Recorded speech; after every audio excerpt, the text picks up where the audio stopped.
Batu Khan sat upon the throne of the Golden Horde, knowing full well that this illness would never release him. A month earlier, before departing for home, the Tibetan physician sent by the great Khan Munka himself had spoken to him privately. "Noble ruler of the Golden Horde, no medicine from Tibet can cure what ails you. When the body's water falls to a 20th of what it should be, death follows. Like a drying riverbed, a man's strength fades until his eyes finally close. Nothing can be done. Your blood grows thick already. Whether you have little time left or much, only fate knows."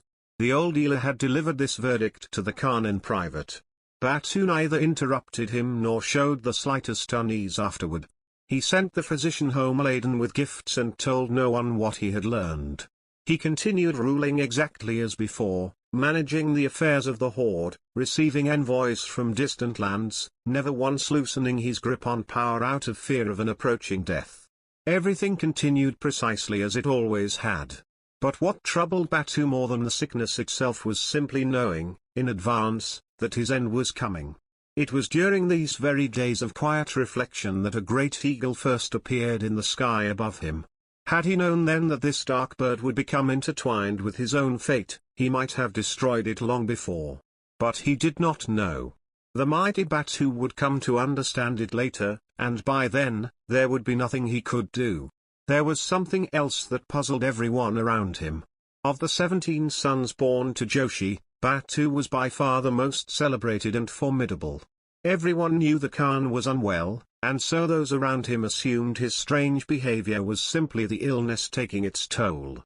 What they didn't know was that the ruler of the Golden Horde's days were already numbered. They clung instead to hope, he'll recover soon enough. As was his custom, Batu climbed to the hilltop each day to sit alone. And each day, the eagle continued its silent circles above him. Yet even with death approaching, Batu never stopped thinking of the horde's future. His final days were near, that much was certain.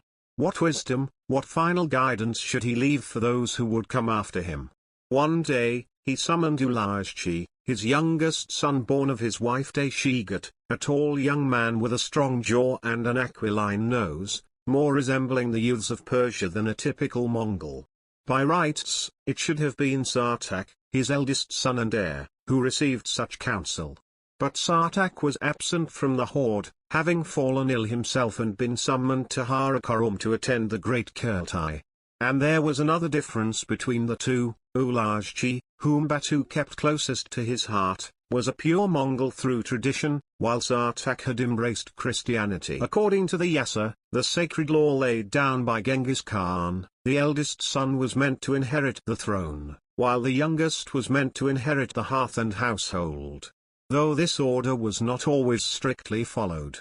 Still, Batu, raised within Genghis Khan's own court and trained since before he could ride a horse to follow the Yasa without deviation, intended to place Sartak upon his throne. That was precisely why he had sent him to Karakorum, to grow familiar with the affairs of the wider empire. Ulagchi, meanwhile, he treated as the true heir of the hearth, keeping him near and confiding in him secrets he shared with no one else. This day would be no different.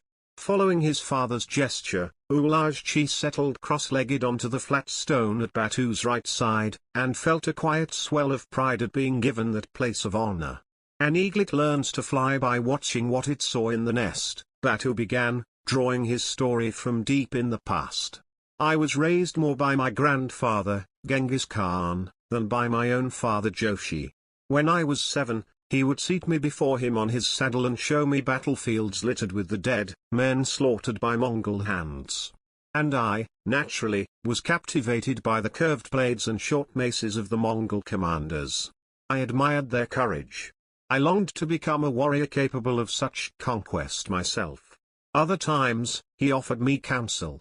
Of everything he taught me, 3 lessons in particular became my guiding stars, the fixed points that lit my path through life's darkest nights.